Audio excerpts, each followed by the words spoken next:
Faço rima na de 7, na de 6 faz Zé Limeira. Tem quem faça na de 10, na de 12 é uma pauleira. Mais de 12 é agalopado. Eu aprendi obrigado ao Neto Arraes em Pedreira. Eu digo assim, tem rima, quadra, cestilha, na de 7 agalopado, tem na de 10, na de 12 tem rima de pé quebrado. A rima só vale a pena quando resolve o problema ou denuncia um safado. Meu nome é Paulo Roberto Gomes Leite Vieira, Paulinho Orcego, né, é o nome que eu peguei, apelido carinhoso da minha mãe. E sou de Pedreiras, nasci em 1962, estudei até os 12 anos na cidade de Pedreiras. Depois meu pai, eu acho que pensando da gente entrar mais rápido na universidade, achou melhor a gente trazer a gente para São Luís. Estudei no Colégio Maristas, mas desde de novo, assim, eu acho que 8, 9 anos, eu já fazia aqueles recadinhos do amigo que pedia, Paulinho, faz um recadinho aqui para minha namorada, eu quero desejar o aniversário dela. Então eu já fazia com aquela conotação da rima, né, da quadra, eu já fazia, já tinha um... E aqui em São Luís, eu estudei no Marista, do Marista eu passei no vestibular para cursar jornalismo na Universidade Federal do Maranhão. E lá tive o prazer de conhecer várias pessoas, como Fernando Abreu, Ademar Danilo, Garrone, né, Antônio Carlos Alvim, Celso Borges, toda essa turma. E aí a gente acabou criando a Academia dos Palhas, né, já que a gente não tinha pretensão nenhuma de chegar na Academia Maranhense de Letras, a gente acabou fazendo a nossa própria academia. Mas como eu já tinha aquela admiração pela literatura de cordel, muito comum nas feiras de pedreiros, violeiros, cantadores, era muito farto lá em Pedreiras, na minha cidade, e eu assistia muito aquilo. Meu pai também era um grande admirador da literatura de cordel. Ele comprava os cordéis e lá em casa à noite ele lia pra gente e tal, e eu tomei gosto por isso. E comecei a escrever as políticas de Pedreiras quando eu ia passar férias, quando eu via alguma coisa irregular na política, eu fazia um cordel metendo a ripa na galera, aprendi a técnica com o Neto Arraes. E aqui em São Luís, o Nonato Pudim foi outro mestre meu que me deu a conotação de fazer, ó, Paulinho, existe a cestilha, tem a septilha. Então, pô, Nonato, e como é isso? Ó, eu vou te ensinar como é. A primeira é livre, a primeira linha da estrofe. A segunda, que é a que define a pancada da rima, então a segunda que decide, então a segunda vai rimar com a quarta, e a quarta rima com a sexta, isso é a cestilha, é a segunda, quarta e sexta. Mas tem a segunda, quarta e sétima, e tu rima a quinta com a sexta, que chamam de septilhas, é uma linha a mais. E eu digo, rapaz, eu vou aprender pela essa mais difícil, né? Tanto é que eu digo assim, para começar uma estrofe, a técnica é fundamental. Tu escreve a terceira linha para fechar a quadra normal. Rima a quinta com a sexta e o cordel então desleixa. Escolha um tema legal. Então aí eu já ensino como é que se faz a rima de 7, né? O meu primeiro cordel foi quando eu fui passar umas férias em Pedreiras. E lá no padroeiro de Pedreiras, São Benedito. E estava tendo o festejo de Nossa Senhora das Graças, na época das férias. Então o padre, muito inteligente, o padre Jacinto Brito, ele criou a padroeira do bairro do Engenho, chamado Nossa Senhora das Graças. E eu fui, assim, vindo do ônibus, a gente, época de adolescente, todo mundo tomando umas canas, e a gente já chegou, viu aquela novidade na cidade, eu parei, digo, aqui que é o lugar, vamos logo tomar um aqui nesse festejo. E, infelizmente, o responsável pela barraca vinha leiloando um galeto, uma galinha assada, e eu pedi uma cerveja, ele achou que eu estava atrapalhando ele e mandou me retirar da barraca. E eu saí da barraca e meu pai me olhou saindo e disse, que foi? Eu digo, rapaz, o cara disse que não tem condição de vender cerveja para mim. Eu fui para um bar e o papai disse, tem resposta, né? Aí eu disse, tem, que o papai era um grande incentivador, disse, já que tu me disse que lá no jornalismo tu está fazendo, tem um direito de resposta, então tu foi agredido, o cara no microfone mandou tu te retirar da barraca e tudo, disse que você não tinha dinheiro, então eu acho que ele merece uma resposta. E eu fui para um barzinho de frente e comecei a escrever, já sabendo a técnica aprendida por Nonato Pudim, que hoje está desaparecido, há muito tempo aliás está desaparecido.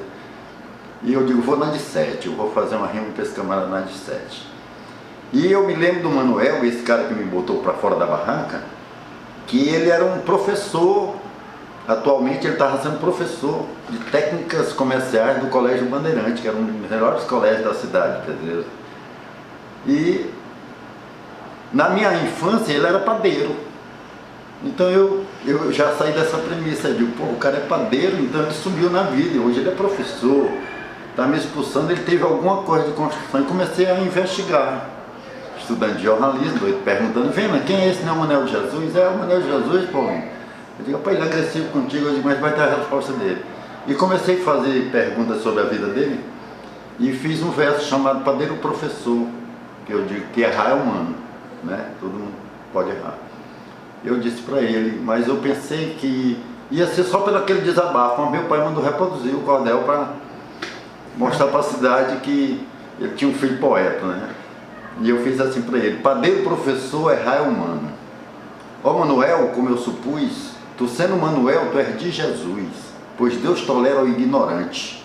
São Pedro ganhou por ser pescador, mas no teu caso é difícil, és professor, e logo do Colégio Bandeirantes.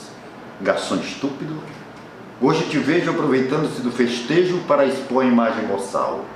No magistério, tu gera desgraças e para Nossa Senhora das Graças, entre irmãos provocas o mal. Eu não entendo o Colégio Bandeirantes, já tendo um certo know-how, ter no seu quadro um ignorante dando técnica comercial. Eu, como primeiro exemplo, te conheci perto de um templo impróprio, ateu e a casmurro, e constatei com a certeza agre que nem a santa opera o milagre de tornar gênio quem já nasceu burro. E depois eu fui tomar gosto. Aqui em São Luís eu tive um grande amigo chamado Couto, José Couto, e ele começou a me dar umas injeções de ânimo. Ele disse, pô, Paulinho, larga desses temas de falar mal do político, de Pedreiras e tal. Queria temas interessantes, pô, tem tanto tema que a literatura de cordel pode correr. E eu fui pensando na ideia do Couto e eu digo, pô, vou fazer. Aí eu fiz SOS Meio Ambiente, já preocupado com o meio ambiente. Eu digo, a minha colaboração na literatura de cordel vai ser para somar. Pensei também na época, conversando com o Couto, ele disse, ó, um tema bom, porra, é o Gol Contra do Crack. Eu criei o nome Gol Contra do Crack, falar dessa droga, uma forma de prevenção, de prevenir o jovem, para não entrar direto nessa onda que não tem volta, né? Só leva à morte. Então eu fiz esse cordel com o Gol Contra do Crack, muito usado, eu uso hoje ele nas escolas, vou nas escolas da rede pública, convidado para colégio batista, esses colégios de particulares aí, tudo, eu levo a minha literatura de cordel, nas escolas públicas, na rede leitora de ensino, vou nas bibliotecas comunitárias, né, eles me convidam. Então eu acho que é uma forma da gente somar através da ferramenta da literatura de cordel para dar um recado positivo, né, ser útil, né, nessa sociedade que a gente mora, ser útil, pô, fazer alguma coisa, né, eu fazer uma crítica. Então eu pensei na eleição, os políticos só prometer, não cumprem, é só enganar o eleitorado e tudo. Aí eu pensei nessa, de fazer uma crítica, né, dizer como ganhar as eleições, como eu aprendi que eles fazem. Então eu digo isso, né, prepare uma boa turma, boca de urna é importante, usar tática corpo a corpo, um locutor bem falante e nos debates é prometer, nem que não venha fazer aquilo que disse antes. Então eu uso minha rima com uma ideia de levar alguma coisa para a negada pensar, né? Um dia desse eu estava pensando assim nos cordéis, né? Vários, muitos, né? E publicado eu só tenho o Gol Contra do Crack, como ganhar as eleições, o Desertor da Poesia, que eu não fiquei calado quando eu fiz esse cordel, que foi para o Jeremias da Silva Girou, que foi morto pela Polícia Militar do Maranhão. Na época eu achei que não devia ficar calado. Então eu digo, pô, vou fazer um cordel, bem na voz da gente, do poeta, dizendo que não gostou da atitude, né, da polícia matar o cara, pô, poeta, que eu aprendi muita coisa com o Gerou, né?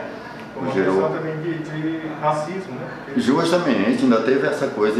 Então eu fiz o Desertor da Poesia, que eu vou até imprimi-lo novamente, né? Porque foi um cordel, eu achei na época válido, e até hoje ele pode ser usado por o racismo que acontece, né? E Paulinho, e com relação aí a essa questão da origem do cordel, tem uma influência da literatura medieval, né? Medieval, diz que vem dos países ibéricos, né?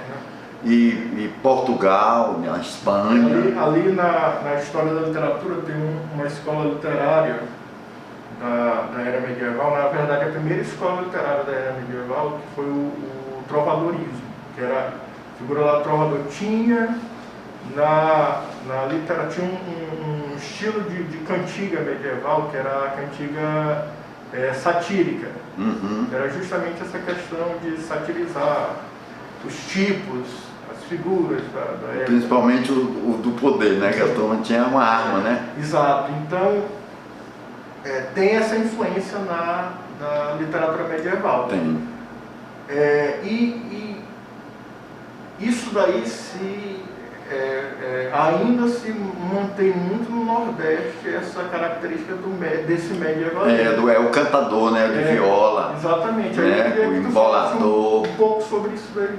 Entendeu? Isso é porque a literatura de cordel, a gente chama assim porque eu acho que engloba tudo, mas eu vejo às vezes a literatura de cordel na composição do samba, entendeu?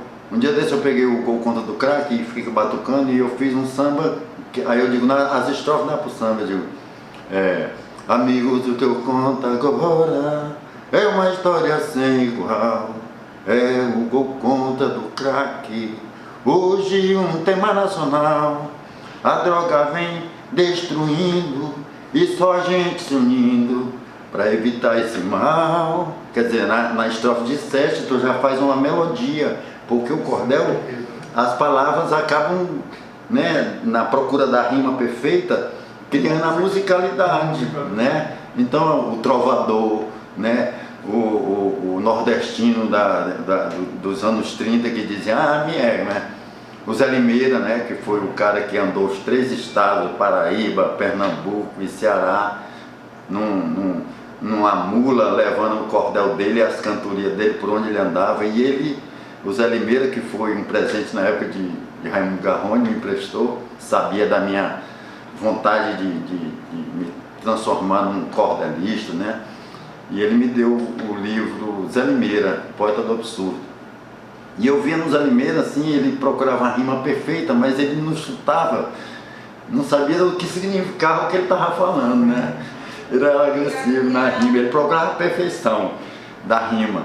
Então, a Paraíba, o Nordeste em si, aqui no Maranhão a gente ainda tem um cordel porque veio da seca, veio muito nordeste, muito cearense para cá, muito pernambucano, mas o maranhense ainda em relação ao Ceará, Pernambuco e tudo, ainda é pequeno em termos de cordel, né? Sobre o teu processo de criação. Às vezes eu vou pensando num tema. Um dia desse eu estava pensando aqui no tema do idoso, por exemplo, o idoso, muito desrespeito ao idoso, né? A questão dentro do ônibus, o cara não cede o lugar para o idoso, filas de banco, filas de lojas e tal. Então eu estou estudando, já li o Estatuto do Idoso, que são os direitos dele, deveres e direitos.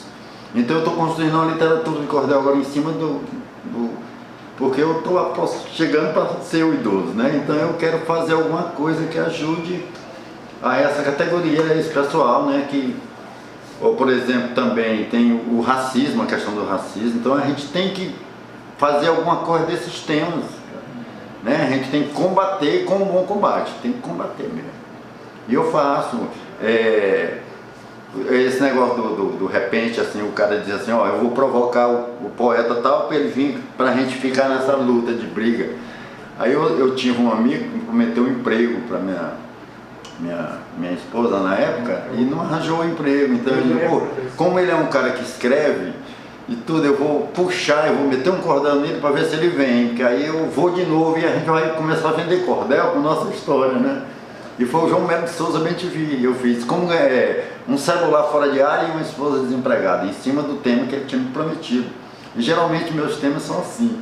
A pessoa me promete uma coisa, não cumpre, aí eu vou atrás, né, com a minha literatura de cordel. A minha irmã, por exemplo, uma vez eu comprei meu primeiro carro, e ele não tinha nem ar-condicionado e nem som.